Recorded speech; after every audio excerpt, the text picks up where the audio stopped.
윤석열 임기 초반이었던 2022년 10월 29일 서울 도심에서 159명이 사망하는 정말 있을 수 없는 참사가 발생했습니다. 네. 그런데 윤석열은요 단 한 번도 유족을 만나지 않았어요. 맞습니다. 단 한 번도. 네. 그리고 애도도 제대로 못하겠습니다. 진짜 나는 진짜 악마를 본 느낌이었습니다. 맞아요. 그러다 보니까 이태원 참사 유족들은 윤석열 정부 하에서는 진상 규명은 물론 보상에 대해서는 꿈도 꿀 수 없는 상황이었어요. 기대조차 못하죠. 당연하죠. 예. 그러다 보니까 윤석열이 파면됐을 때 펑펑 오열합니다. 오열. 그때 그 이태원 참사 유족들의 모습 잠깐 한번 보고 오겠습니다. 대통령 윤석열을 파면한다.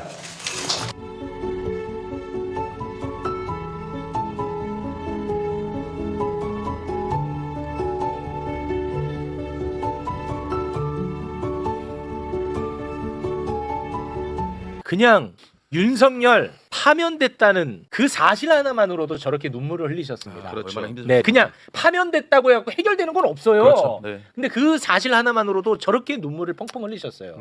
그런데 이제 대통령이 바뀌었죠. 네. 그럼 변화가 있어야죠. 변화가 있습니다. 네. 강유정 대변인의 브리핑 듣고 오겠습니다. 오늘부터 이태원 참사 피해자에 대한 생활지원금 신청 접수가 시작됐습니다.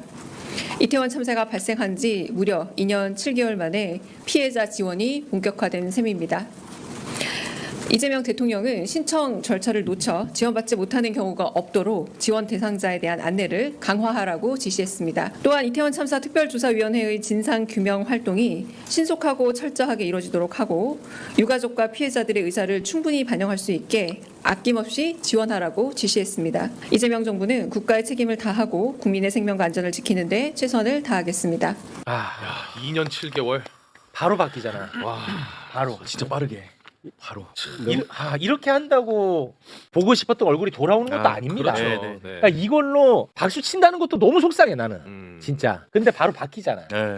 저번에 저 3사가 있었을 때 윤석열 정권에서 했던 행위를 보면 사람들이 국민의 아픔에 대해서 전혀 공감하지 않는구나. 맞습니다. 우리한테 관심이 없구나 이런 맞아요. 생각이 들었잖아요. 네. 근데 이번에 저렇게 하는 걸 보고 다시 국민의 아픔에 공감하는 대통령이 있구나 이런 생각을 했고 그다음에 무엇보다 신속하게 처리하는 것에 대해서 네. 또 너무 감사하죠. 네, 저는 아까 저 영상을 보면서 탄핵 인용됐을 때 저 유족분들이 막 오열을 하시잖아요. 그렇습니다. 어떻게 보면 약간 좀 맺혔던 한 네. 그게 한 번에 터져 나오는 그 장면이라 참 마음이 너무 아픈데 국가가 왜 존재하는가 그리고 대통령 다음이 무엇인가를 지난 3년 동안 내내 물어왔던 것 같습니다. 근데 예. 거기에 대해서 이재명 대통령께서 이제 취임하시자마자 가장 저렇게 적극적으로 저기 입장을 밝혀주시는 게 그 자체만으로도 너무 큰 위로가 위로죠. 되게 되고 네. 맞습니다. 실질적인 지원도 이제 네. 바로 좀 들어가게 돼서 좀 안심이 되는 그런 그렇습니다. 상황입니다. 예. 이 진상 규명에 대해서도 굉장히 속도를 내겠다는 거거든요. 네. 자, 이렇게 되면은 우리가 그때 다들 기억합니다. 우리가 너무나 많이 다뤘기 때문에 마약과의 전쟁 때문에 이 사달이 났던 것 아니냐. 우리가 그걸 의심을 많이 했거든요. 예, 예, 예. 그렇다면은 치고 올라가다 보면 한동훈 만납니다. 당시 법무부 장관. 치고